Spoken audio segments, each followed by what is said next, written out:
আজকে অনুশীলনী 1.4 ক্লাস 10-এর অঙ্ক। এটি সুপারফাস্ট 10 ও এক্সপ্রেস 10-এর অঙ্কটিকে তুলে ধরা হয়েছে। এটা কত 8 নম্বর অঙ্কটিকে। এক্সপ্রেস 10-এর গতিবেগটা দেওয়া নাই, তাহলে এটাকে আমি এক্স ধরবো, আর সুপারফাস্ট 10-এর গতিবেগটা ধরে নিতে হবে তার থেকে বেশি, এক্স প্লাস 15 কিলোমিটার প্রতি ঘন্টা, যেহেতু 15 কিলোমিটার আগে যাচ্ছে। আর মোট দূরত্বটা কত 180 কিলোমিটার। তাহলে অঙ্কটি সাজাবো কী করে?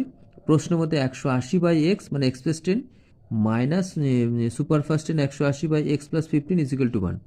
এইভাবে লসাগু করে কাটাকাটি যাবে, কাটাকাটি করার পরে কোনাকুনি করে মিডিল টার্ম করতে হবে। মিডিল টার্মে 2700 আসবে, 2700টাকে ভাঙাতে হবে 60 বিয়োগ 45, এইভাবে করে নিয়ে তাকে এক্স এক্স প্লাস 60 হবে, একটা এক্স মাইনাস 45 হবে। এইবার কী হবে, হয় নতুবা করতে হবে। হয় নতুবা করার পরে অঙ্কটিতে পজিটিভ যেটা আসবে সেটাই হবে উত্তর। নেগেটিভ একটা আসছে দেখো -16, এটি হবে না। একটা পজিটিভ আসছে, এটা হচ্ছে এত। তাহলে গতিবেগটা কত হবে, এক্স প্লাস